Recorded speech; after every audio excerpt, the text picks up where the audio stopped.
So welcome, everybody. I'd like to welcome you to today's webinar. I'm Kathy Fisher. I'm the Education Manager for NRRTS, and we have a real treat this afternoon. We have Dr. Kirby, who I'm very excited to hear this presentation. I've had the pleasure of seeing Dr. Kirby present live, and he has done some wonderful work in the area of assessment and training of wheelchair skills, which I think is very important to all of us when we are working with the different clients that we see. So I am going to turn things over now to Dr. Kirby to introduce himself and this afternoon's webinar. Thanks again. Thank you, and thank you to NRRTS for the opportunity to talk about this work that we've been doing for quite some time, and which I find still fascinating, and we continue to evolve the process. I'm based at Dalhousie University in Halifax, Nova Scotia, Canada. Just to set the stage, I'd like to acknowledge that I'm just speaking on behalf of a fairly large wheelchair research team, and we've had funding over the years from a number of grant agencies. We have no conflict of interest to declare. The target audience is rehabilitation technology suppliers. As far as resources in support of this presentation, we do have a website, and we'll be guiding you through that during the presentation. I've sent a handout to Kathy, and she'll be making it available to anybody, and there will be a recording available as Kathy was just mentioning. Regarding questions, for those of you who are participating live, feel free to type them into the chat, and Kathy will bring them to my attention. You can pipe up, I think, by just unmuting yourself and raising your hand. And if you're viewing this after the fact, or just think about something that you forgot to ask during the session, please feel free to email me at the email address shown there, and I'd be very happy to hear from you. So the objectives for the session are that by the end of the session, you'll be able to describe the World Health Organization wheelchair service delivery process. You'll be able to describe the components of the wheelchair skills program, the extent of research evidence in support of all this, and how this might be relevant to you. So we'll start with number one, the WHO service delivery process. For anyone tuning into this, you're probably very well aware of wheelchairs, the benefits and the problems. The benefits are tremendous. I can't think of a single bit of assistive technology that has the greater positive impact on people's lives than wheelchairs, both in terms of improving their mobility, in terms of reducing caregiver burden, reducing the likelihood of long-term care placement, and to improve participation in their role in society. But wheelchairs do have many problems, as we all know. They don't always fit as well as they should. They often need repairs. Overuse injuries are common, especially for manual wheelchairs, of course. And our main focus will be on manual wheelchairs during this session, but much of what I say also applies to power chairs. And there are many acute injuries of people tipping over or falling from their chairs. In order to shift the balance towards more benefits and fewer problems, there are three broad areas. Better accessibility, certainly. If the world were all flat and there was universal design, doorways and so forth, people would have fewer problems if wheelchairs were better designed in some respects. But we're not going to focus on that. We're going to focus on, better wheelchair service delivery. The World Health Organization came out with these guidelines on the provision of manual wheelchairs in less resource settings back in 2008, but it soon became apparent that these guidelines were equally relevant to people in any setting. And over the succeeding years, there have been training packages developed, shown here at different stages and for different levels of care, and these have been widely used around the world. However, it was time to really update these guidelines, and the WHO did so and released these in June of this year. So the previous version included 8 steps for wheelchair service provision. In the latest version, they've collapsed those into 4, selecting the appropriate wheelchair, fitting it to the person, training the person and the caregivers in their use, and then the follow-up. Of these 4 steps, the one about training is the best well documented by a large systematic review performed at that time. And that training should include about skills to use the wheelchair, how the various components are operated, guiding others with whom they interact, meaning caregivers and even passersby, and also training about wheelchair maintenance and repairs.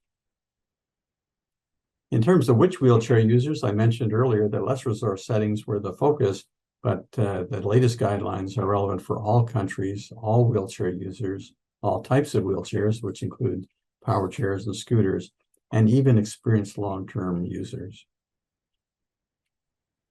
Let's move on to objective number 2, components of the wheelchair skills program.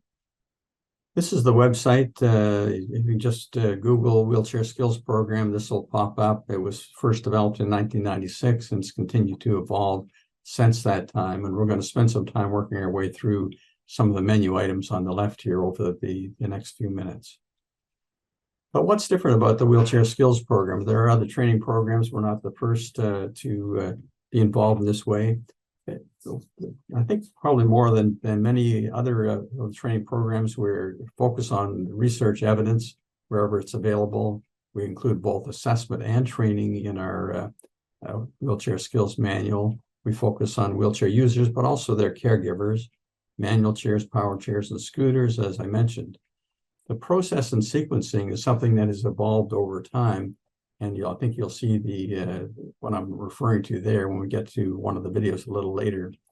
We update our materials regularly, the videos several times a year, but the manual usually at least once a year. The most recent version was posted in August 2023. Finally, it's free, so anybody who wants to use any of our materials is welcome to do so. It's open source. So if we go back to the menu for the website and we click on Skills Manual and Forms, we come to the Wheelchair Skills Program Manual, which is 332 pages, which is, of course, far too long, but it's intended to be a reference document that has things about assessment and training. In addition to the manual, there are forms there for both the manual wheelchairs and power chairs, and for the wheelchair skills test and for the questionnaire version. So this is what the latest questionnaire or the latest wheelchair skills test looks like, version 5.4. As you can see in the left column here, the second column, there are 30 skills ranging from fairly simple ones to ones that are much more difficult. There's a column here where these are scored from 0 to 3. I'll tell you what the scoring is in just a moment, and also room for comments. Over on page 2 of the form, you can see there's a 0 to 3 ordinal scale, 0 being a fail, of course. A partial pass would be if the person meets some of the evaluation criteria, at least half of them. A pass would be if they meet the evaluation criteria and they do so safely, but there's room for improvement. An advanced pass would be if we can't see any room for improvement with that participant. The comments section are very important here. And in this example, you're going to see an example of how watching somebody perform a wheelchair skill, simply rolling across the floor, can be helpful in making a diagnosis. This gentleman was admitted to our inpatient service with the left above knee amputation, prescribed an artificial limb, and then we watched him moving his chair around a little later than we should have. And as you'll see, hopefully here, it only takes a few seconds to realize this man has Parkinsonism. We didn't realize that before, but he's got the equivalent of marching with small steps. Canceled the artificial limb, got him in a power chair, got him on our, on anti-Parkinson medications, and so completely changed the course of his rehabilitation stay just with looking at him use his wheelchair for 5 seconds. In addition to problems with the impairments, as shown in the last slide, there are also problems with the wheelchair can be picked up. This gentleman's coming down a 5-degree ramp, and you'll see a slight problem he runs into at the bottom. This is wheelchair rear wheel float because his anti-kippers are set too low. He's able to hitch off it with no problem, and so forth. So if you go to the bottom of the website, there's a link there to the Wheelchair Skills Program YouTube channel, which is shown here. And there are over 600 videos on there, and we'll come back to that in a little later. But I'm going to show you this complete one here. We're just going to work our way through the full wheelchair skills test. The tester is Cher Smith, a member of our wheelchair research team, and the person in the chair is simulating paraplegia, Samira Tawashi, also a member of our team. The first skill is just rolling forward 10 meters. She has good technique, nice long strokes, but she's recovering her hands above the hand rims rather than below them, as is usually recommended. Stay between Second skill is rolling backwards 5 meters, because usually you don't have to go farther than that unless you're on a soft surface. Notice the spotter strap that Cher's holding in her hands. Amira does a good job of looking to both left and right, see where she's going. There's no need to have long strokes for moving backwards. In as tight of a circle as possible. Turn in place is the next skill, done over a cross, so that when she does her turn, we can see whether she shifted to the left or right, and she has not. Yep, again. And then Cher squares her up, and she comes back in the opposite direction. Same thing.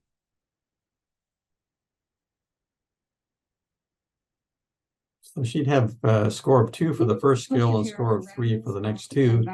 This is one way of looking at moving turns in the forward direction. Doing a figure 8 path around 2 pylons, or really plastic cups, without touching them, staying as close as possible. She does a nice job of that, very smooth.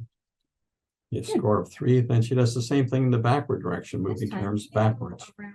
Again, but backwards, and just stay as closest to them as you can. Okay.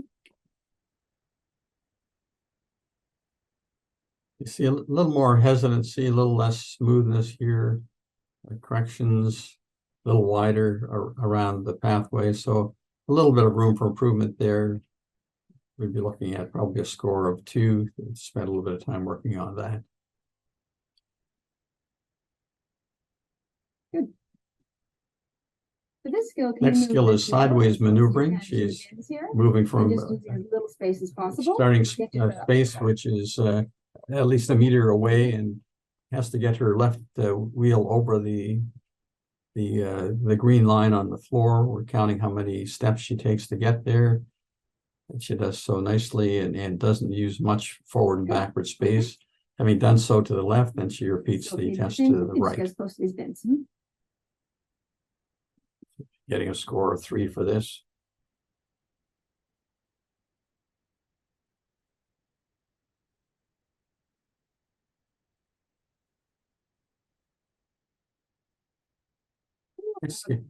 This is reaches objects, so that one of which is to pick up an object the size of a cell phone, so you can use a cell phone. Person is allowed to reposition themselves. They're expected to if they're reaching forward, to position the casters in the forward trailing position, as Amira demonstrated nicely, and also reaching overhead, something like you might do for an elevator button. A little bit of positive reinforcement to be allowed to keep the horn. No. So that this skill, can you change body positions? Her chair does not allow that to happen, so that would be scored as an NP for no part, which is the person does not get penalized for not being able to do it. Next skill is relieving weight from the buttocks, so you can do that by leaning to either side. You have to maintain it for 15 seconds. And the tester can check under the buttock to make sure that there's adequate relief. I'm just going to check again. It's going to also be done by leaning forward. We prefer, if someone does a push-up, we don't allow a full score for that because it's too hard on the arms. It's an effective way to relieve weight, but it's too hard on the wrists and shoulders, so we don't recommend that technique. Can you get from your chair to the mat? Yeah. This is the level transfer. No, thank you. Okay. You're allowed to use a transfer board, which Amira does not need. She neglects to apply the wheel locks, but there's no penalty as long as the chair doesn't move away and have a fall. She puts them back on before transferring back, and there's no reason not to do that. Moves the head down and her hips up. That's the head versus hips strategy there. So that would be a at 3. Good. While she was out of the chair, we Show would me have your chair. checked her ability to fold the chair and unfold it. So removing the cushion, holding the backrest down. If the push handles fold, then we'd like to see that done as well. Wheels off? Now you notice that when she removes the rear wheels, she places the axle of the greasy side down on her Right, cushion right. and on the sitting surface on the plinth. So we will give her some feedback on that. And also she puts the left wheel back on the right side and vice versa. We would give her some feedback on that because some of the tires these days are directional and they roll more easily in one direction than another. Also, we don't like to see the chair resting on its hand rims where they can become nicked and cut the hand subsequently. So this, she gets it completed. She opens and closes the wheelchair, so she'll get a 2, but not a 3 because there's some room for improvement there. Can you show me how you're able to get from your chair to the ground? This and is back up the again? chair to floor transfer, pretty much the same as the level transfer, except with a different target. Notice she has the casters trailing forward, increases forward stability, does a nice sideways transfer for that. We recommend that the cushion be removed once you're down on the floor and that you get onto it. That has the double effect of raising the starting point for getting back into the wheelchair and lowering the target area, which is the seat height. So it's quite a big difference there. It's a little difficult. She has a little difficulty here keeping the casters trailing forward as she keeps moving the chair, but she does her best there. So she really get a 3. You have to pick up the cushion as part of the test, but you don't have to get back under it. This is assuming that sometimes when you're getting back into the chair, you're doing it from having fallen out of it. And we already know that she can get out of the chair onto a smooth level surface like the plinth. Now we're going to go through the door. It opens both towards you and away from you without any self-closing aspects. She moves her chair out of the way so she can open the door without it striking the chair or her feet. Proceeds smoothly through and it closes it behind her. Same thing coming back in the other direction. Open the door, go through it and close it behind you. All right. This case she uses a little bit of a slingshot, putting her right hand on the door frame, and that prevents the knuckles from getting bruised going through doors. Stop when you get to the There are top. 2 inclines. There's the slight incline, which is 5 degrees, and she does a nice job of leaning forward while going up, and then coming down, she does a nice job of leaning back to keep Push the chair keep her down the ramp. Stop. weight on the rear wheels so they can have better control. And she just uses her hands in the slightly ahead of top dead center to control speed and direction and comes to a stop at the bottom. Same thing is then done on a steep incline. This is 10 degrees for the wheelchair skills test. Whenever you're ready. It's a little more effort involved, but again, a level 3 score, the same thing going down. You can come down in the wheelie, but that's a separate skill. So you don't need to come down in the wheelie for this skill. And again, stops under control. I'd like you to come. This is a cross slope of 5 degrees. We do it with the left side down and the right side down, I'll set you up. and expect to make it across without having drifted down slope any more than 10 centimeters from the starting level. There's a red line on the floor to sort of indicate that. Okay, whenever you're ready.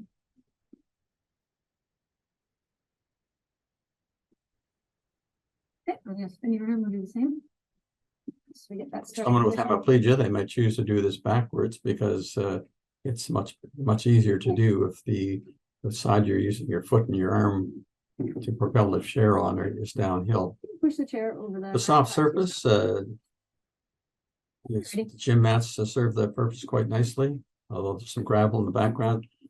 Amir's doing a nice job here of doing long strokes, getting your casters up off the surface while moving forward, because the casters will otherwise tend to dig in and slow her down. This is getting over an obstacle. She's using a moving approach, nice smooth approach, pops the casters, but she doesn't lean forward to get the rear wheels over. Didn't need to.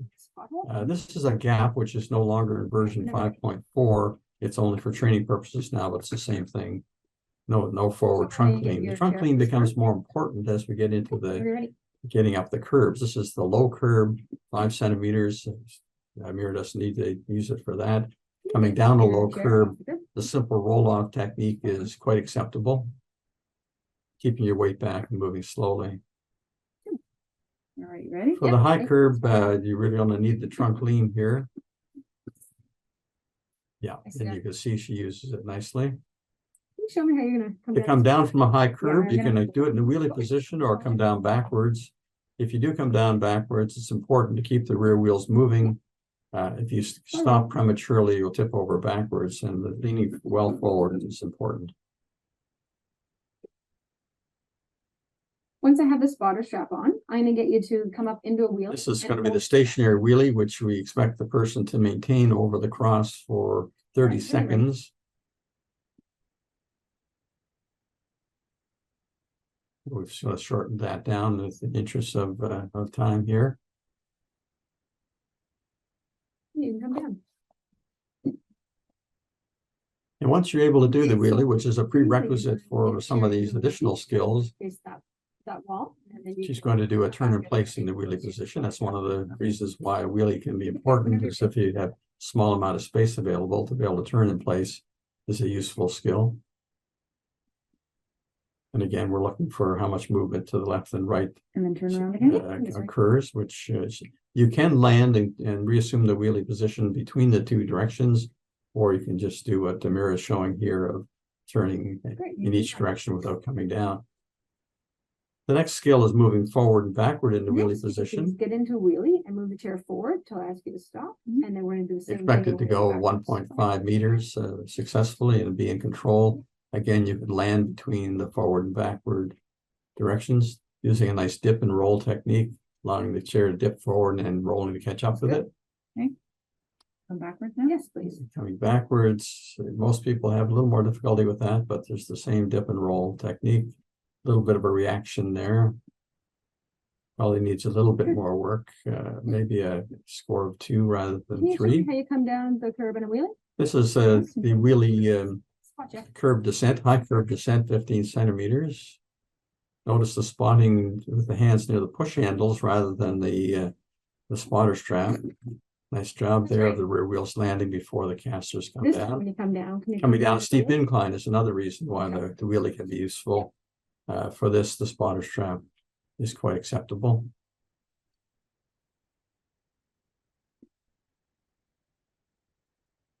Getting over that initial lip is one of the challenging parts there. Comes down a little prematurely, maybe a little bit of practice there. To the top of the stairs. The final 2 skills are getting up and down these stairs. We don't recommend going up in the chair because it's not that it's impossible. It's just that it's so hard on the arms that we don't recommend it. We recommend if you do have to get upstairs and can't avoid them, transfer out onto the second stair. Usually she's gone onto the first stair there, then move up in the buttocks and bring the chair with you. Tilting the chair back 90 degrees, it allows you to keep it under control with one hand on it as you head down, hips up there. You get the idea. Once you get to the top, you don't have to get back into the chair. You can come back down on your buttocks, but it's even though going up is hard on the shoulders, coming down is not.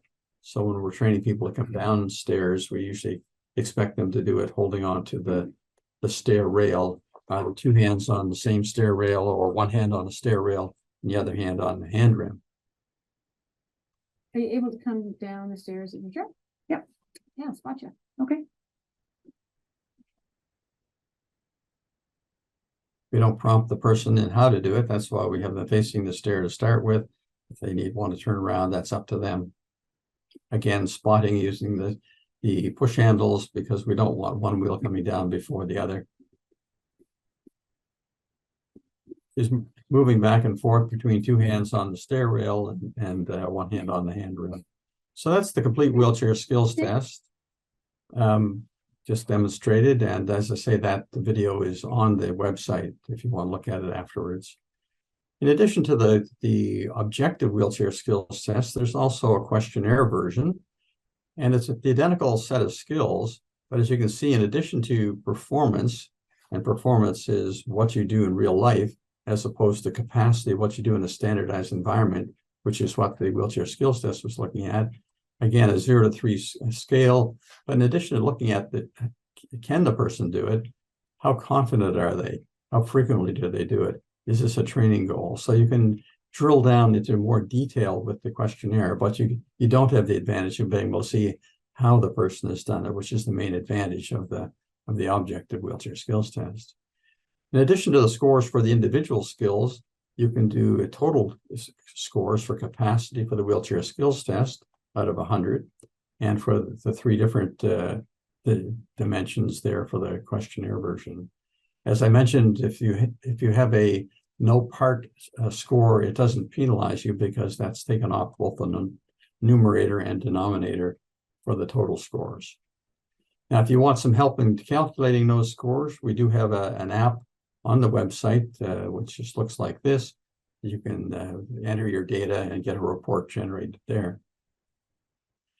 So in addition to the wheelchair skills test comments that look at diagnosis or wheelchair problems, there are also ones that look at training difficulties. You've seen some examples in the skills test I've just shown. Here's another example of a young lady attempting to do the soft surface, in this case on the gravel. Let's just watch it before commenting on it.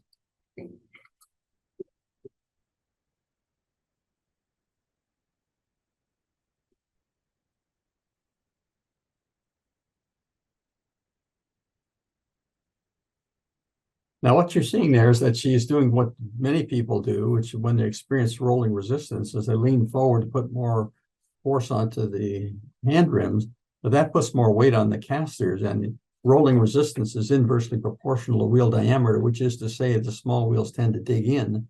So really the training tip here is to keep your weight back, not so far back you're tipping over, of course, but enough to unweight the casters. I'll let you see the first couple of seconds of that again, so you can see her leaning forward.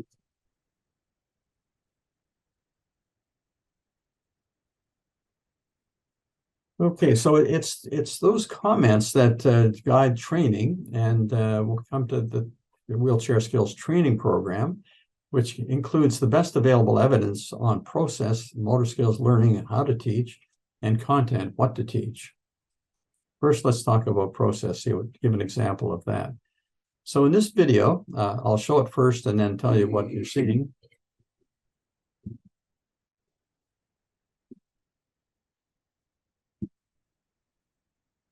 In this video, we've taken the skill of getting up a medium height curb, 10 centimeters, and we've segmented it. So we're not looking at the approach, we're not looking at the trunk lean to get the rear wheels up, we're just looking at the middle phase of that, getting the casters up. And we're using augmented feedback, looking in the mirror, just for Cher to practice how high to get the casters to just the right amount, and repetitive practice as well. So there's some examples of the motor skills learning theory, which are all things that are familiar to people who've learned any new skill, whether it's playing the piano or playing tennis or wheelchair skills. In addition to the motor skills learning theory, there's also the content, what to teach. An example of that is coming downstairs in the wheelie position, which I haven't shown an example of yet. But this gentleman, who's a peer trainer that we were working with in Kathmandu in Nepal during a visit a few years ago, he does it really perfectly.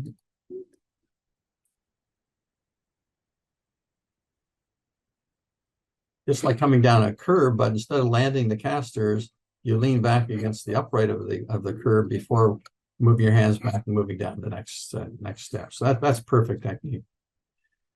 Here's an example of a paper just recently published on training tips. It's got to do with travel direction over the soft surface. And to make a long story short, it's a whole lot easier to go if you're pushing a chair, or as a caregiver, better to pull the chair than to push it. To show examples, you'll see the difference there, but it's actually been published. When you're pushing, you're tending to put force downward onto the casters by where you're applying the force on the push handles. But when you're pulling backwards, when you're pulling on the push handles, when there's rolling resistance, that will tend to lift the casters up off the surface. Push handles. And that's the kind of research that gets done about training tips as opposed to training process. So those are the components of the wheelchair skills program, the wheelchair skills test and questionnaire, as well as the wheelchair skills training program. Well, what about the extent of research evidence in support of these protocols? If you go back to the website, there's a section here called Impact and Publications. If you click on that, there's we've set up a instantaneous PubMed search. So that when you click on this, it'll come up with the list of all the papers up until, well, as of earlier today, there were 120 papers that were about the wheelchair skills test, its questionnaire version, or that had used it as outcome measures. Here's an example of the type of paper that you would find in there, measurement properties of the wheelchair skills test. By measurement properties, we're referring to reliability, validity, and so forth. In addition to that, we've set up a PubMed search for the wheelchair skills training program. If you click on that, or as of earlier today, there were 77 papers, including 16 randomized controlled trials. Now, if we look at the level of evidence in support of an intervention like the wheelchair skills training program, the highest level used to be randomized controlled trials, but more recently, these secondary studies where they've taken randomized controlled trials and put them together in systematic reviews is now considered the peak level of evidence. And there's been 2 systematic reviews, of which I'll show you the one that we published just a few years ago in 2018. This is on the basis of the first 13 randomized controlled trials. I'm just going to show you the quick result of that. This is called a forest plot, that you may be familiar with. Each of the 13 skills is listed here. You can see here the composite in a forest plot. This is a so-called meta-analysis, shows that there's a net positive effect of about 20% overall compared to controls for this intervention. This includes a wide variety of studies. Now, in addition to looking at that as the level of evidence, we've also, Kirkpatrick has a pyramid as well that deals with the people's satisfaction with the training, which is generally pretty positive. Does it have a positive effect? Yes, we've shown that it can improve your wheelchair skills. Does it change people's behavior? The questionnaire version suggests that that's the case. But what sort of an impact does this intervention have? And we'll talk about a few aspects of that impact. And before we do, I'll mention that really there are 4 cells in this particular grid that look at the technology versus impact. So there's low tech or high tech, low impact or high impact. And from this perspective, I'm looking at the mobility of people with spinal cord injury as an example. So the worst case scenario would be if you had a very high tech intervention with low impact. And then, of course, it gets progressively better. But the best possible intervention is if it's low tech and high impact. And the wheelchair skills training program, as I think you can see from what I've shown so far, is very low tech, but it is high impact. Another evidence of the fact that it is low tech is the fact that we've been able to do trainings for wheelchair service providers in both low and high resource settings, as shown here. There's 2 scheduled for early new year, one in Finland and one in Sweden, that we'll be adding to that early next year. The metrics can also be helpful in looking at impact. The Wheelchair Skills Program website, as of June, had used over 180,000 users from 200 countries. The YouTube channel, which hasn't been studied for as long, only the last 5 years, has had over 300,000 views, and as of last week, had 1,500 subscribers to it. This is a map of the website users with the shading reflecting the proportion of users, mostly in North America, as you can see, but elsewhere around the world.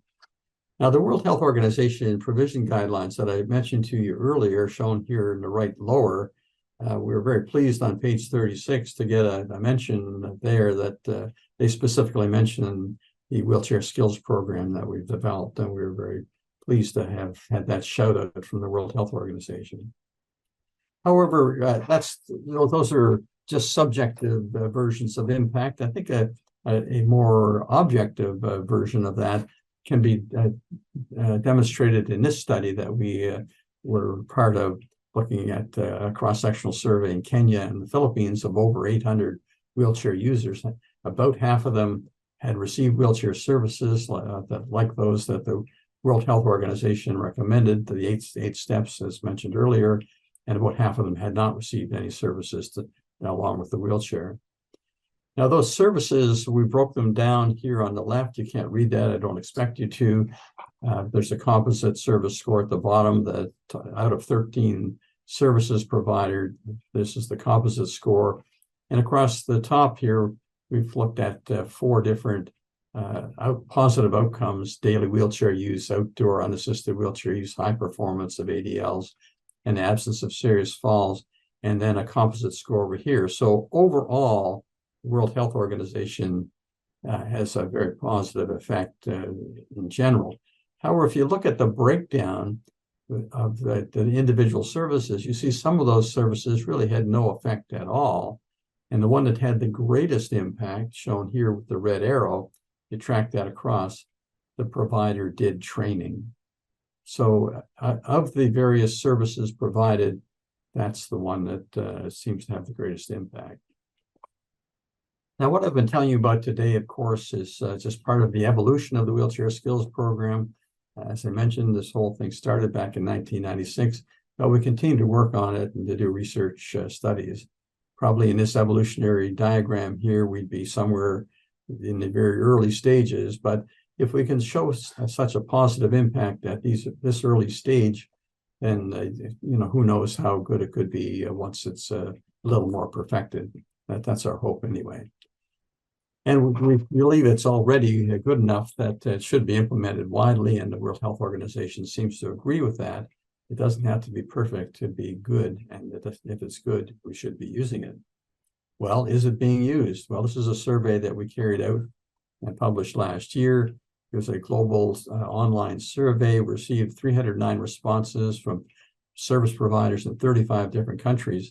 And although the majority of them said that they did provide wheelchair skills training to wheelchair users and to the clients, the median duration of the training sessions was for wheelchair users was only 45 minutes.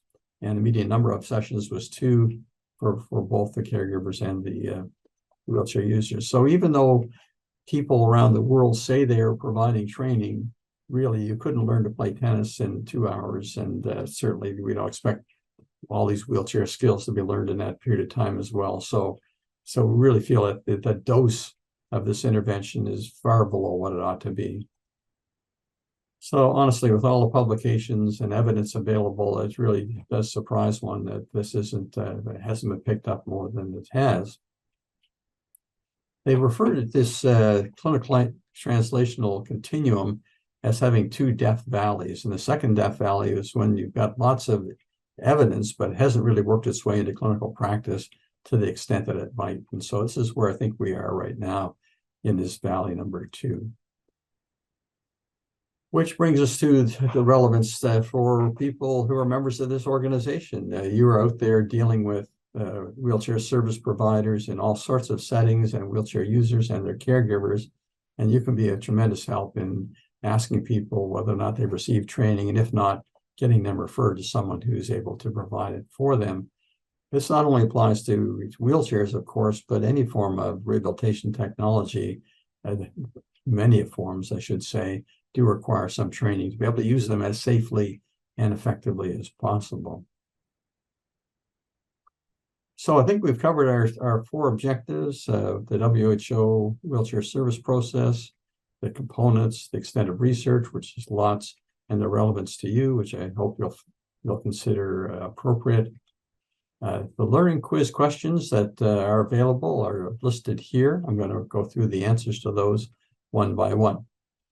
So the first question is, in the 2023 wheelchair provision guidelines of the WHO, there are 8 wheelchair service steps. The answer to that is false. There are 4 steps. The next question, of these steps, training is the one with the strongest supporting research evidence. True or false? True. Third question, the objective wheelchair skills test is more valid than its questionnaire version. True or false? False.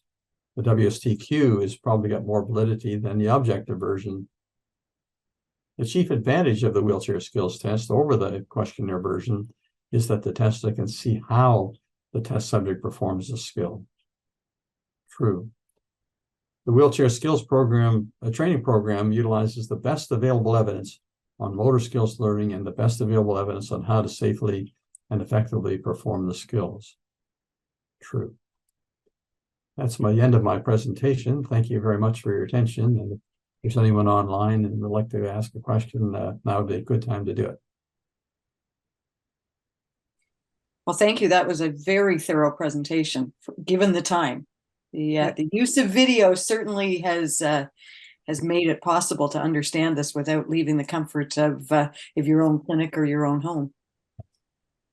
I have a question related to the use of add-on power units for manual chairs. Is that something you're looking at? Yes. Yep. Yeah, it's interesting because when you're looking at someone with that particular device, then we often will be using most of the components of the manual version of the manual wheelchair version of the wheelchair skills test, but also some of the power skills. The power skills I didn't spend any time on, but they include such things as being able to turn the power on and off and those sorts of things, and adjust the controller. And I didn't have time to sort of get into that, but sort of a composite of the manual skill set and the power skill set are used for that. And there's been published work using the wheelchair skills test as an outcome measure on power assists. I see Brenlee's got her hand up. Yes. Hi, Dr. Kirby. Hi. It's nice to see you, nice to listen to you. I think part of the issue when we're talking about training is, certainly funding becomes an issue, who pays whom to do it, and then definitely time. And we know in both countries, especially with whether it's a hospital-based program or community therapy, often the therapists aren't provided with enough time to see a client to be able to dispense a wheelchair and set it up, let alone train how to use it. So, I know COVID affected how you guys were providing services, certainly when we weren't allowed to go anywhere. Do you have, I guess, either formal or informal feedback on how people are utilizing the videos and sort of the online resource? Because that's one of the things that, now we're telling a lot of people, it's like, if you can't do anything else, at least give the clients and caregivers some resources and some sort of cueing as to follow these steps, go to this part of the website. So do you know how often or how well it's being utilized? Yeah, thank you for your question. And I didn't, in the interest of time, get into remote training, but it's an interesting area of work that has been stimulated by the COVID pandemic. There's 2 papers that we published so far working with the University of Pittsburgh. In the first, we looked at remote training of wheelchair service providers. So what happened was we gave the therapists access to the manual and the videos.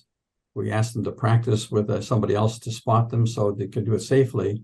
And then they were expected to upload the videos of themselves to a platform called Go React, which then I would get a notification as soon as it was uploaded. And I would go in and I'd give them comments on whether or not they could improve their technique in some way or the other.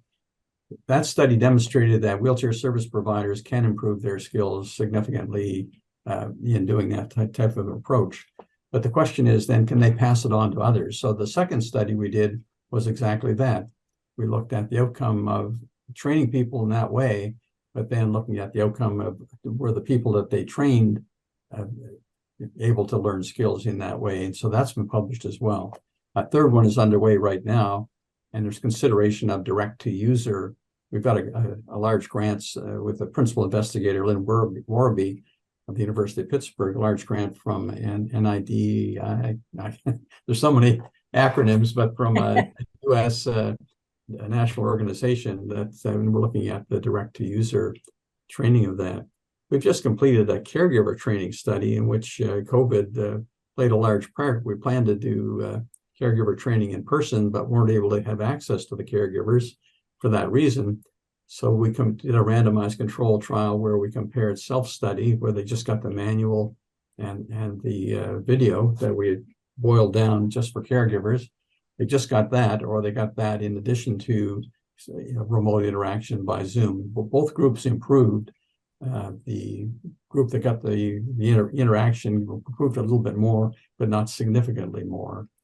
So your question is very timely, and yes, there is evidence, but there's more evidence needed, I think, before we can recommend it widely. We have to be careful about direct-to-user training, because you can't be practicing medicine or therapy in a jurisdiction at which you do not have a license. You could be, if somebody tipped over and hurt themselves, then you could be liable for issues. That's why we've been focusing on training people like yourselves and the wheelchair service providers, rather than focusing on wheelchair users and caregivers directly. Well, Sorry, that's thank you. long-winded. No, that was amazing. Thank you.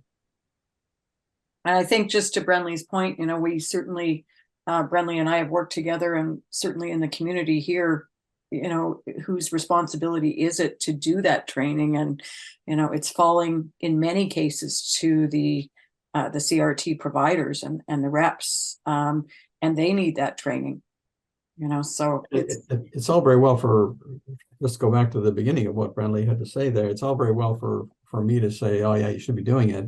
Well, that's my area of interest. But the World Health Organization says you should be doing it. It says there are 4 steps, and one of those steps is training. And so to ignore that, you could be liable if someone hurt themselves. If a wheelchair service provider had provided a chair without training, you could make an argument they're liable for any accidents and injuries that arise from the lack of that training. And I have no doubt there will be test cases coming forward, and I'd be very delighted to testify at one of them.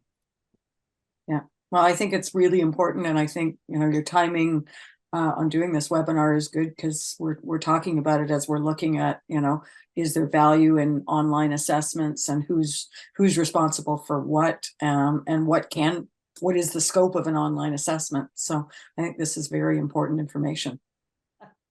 All right, have a wonderful afternoon, and thank you again for your time, Dr. Kirby.